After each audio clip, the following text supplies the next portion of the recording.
যত হাততালি সাধুবাদ পেলেন আমাদের রেলমন্ত্রী, সেই সবই তিনি বিনীতভাবে ছুঁড়ে দিলেন তার নেত্রীর দিকে। তিনি হাওড়ায় 4টি ট্রেন উদ্বোধন করে বললেন এই সবই তার জন্য, তার তার সব জনপ্রিয় সিদ্ধান্ত শুধু তার। সত্যি বিনয় কাকে বলে আমরা শিখলাম মুকুল বাবুর কাছ থেকে। আসুন কথা বলে নি রেলমন্ত্রীর সঙ্গে।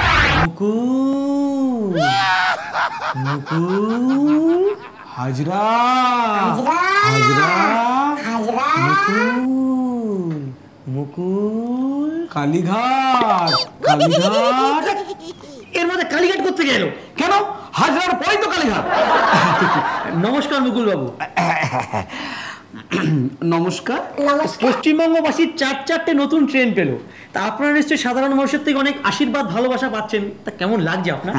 এভাবে বলবেন না, কারণ সবই ওনার ইচ্ছে, আমি তো নিমিত্ত মাত্র, এটা ওনারই প্রাপ্য।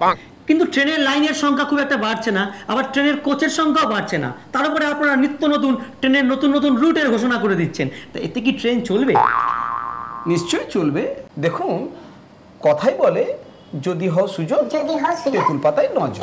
ঠিক ঠিক। দেখুন, আমরা একটা ট্রেনকে বিভিন্ন নামে চালাবো। যেমন যেমন ধরুন, ময়ের জায়গায় দু দু মানে দুন এক্সপ্রেস, চয়ের জায়গায় নু নু মানে নূরপুর এক্সপ্রেস, আর পয়ের জায়গায় গাঁ গাঁ গান্ধীনগর এক্সপ্রেস।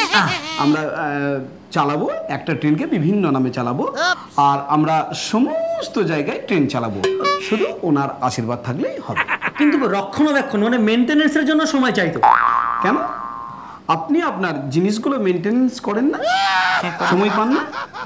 তাহলে আমরা সেরকম সময় বের করে নেব, শুধু রক্ষণাবেক্ষণের যে টাকা সেগুলো আমাদের নেই, তাতে আমাদের অসুবিধাও নেই, শুধু ওনার শুভেচ্ছা থাকলেই হবে। কিন্তু এটা তো অ্যাক্সিডেন্ট হয়ে যেতে পারে, তার জন্য বিশেষ কোনো ব্যবস্থা নিচ্ছেন কি?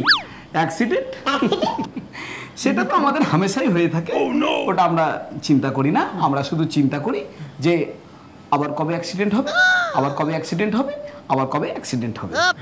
শুনুন, আপনার কথা শুনে মনে হচ্ছে আপনি ঘুরিয়ে ফিরিয়ে সেই ভাড়া বাড়ানোর কথা বলছেন। আপনাকে একটা প্রশ্ন করি, আপনি তো উল্টো পাল্টা করেন, হ্যাঁ হ্যাঁ। আপনার কি মাইনা বেড়েছে? না। সেরকম আমরাও রেলে ভাড়া বাড়াবো না। এটা হচ্ছে আমাদের নেত্রীর ঐতিহাসিক সিদ্ধান্ত, এই শতাব্দীর জনপ্রিয়তম সিদ্ধান্ত, এটা জেনে রাখবেন। তাই আমাদের রেল চলুক না চলুক, এই ঐতিহাসিক সিদ্ধান্ত থাকবে। বাবা, এখন এটাই দেখার যে ঐতিহাসিক সিদ্ধান্ত ইতিহাসের পাতায় নীল অক্ষরে কবে লেখা থাকবে। এবার তুই দেখি।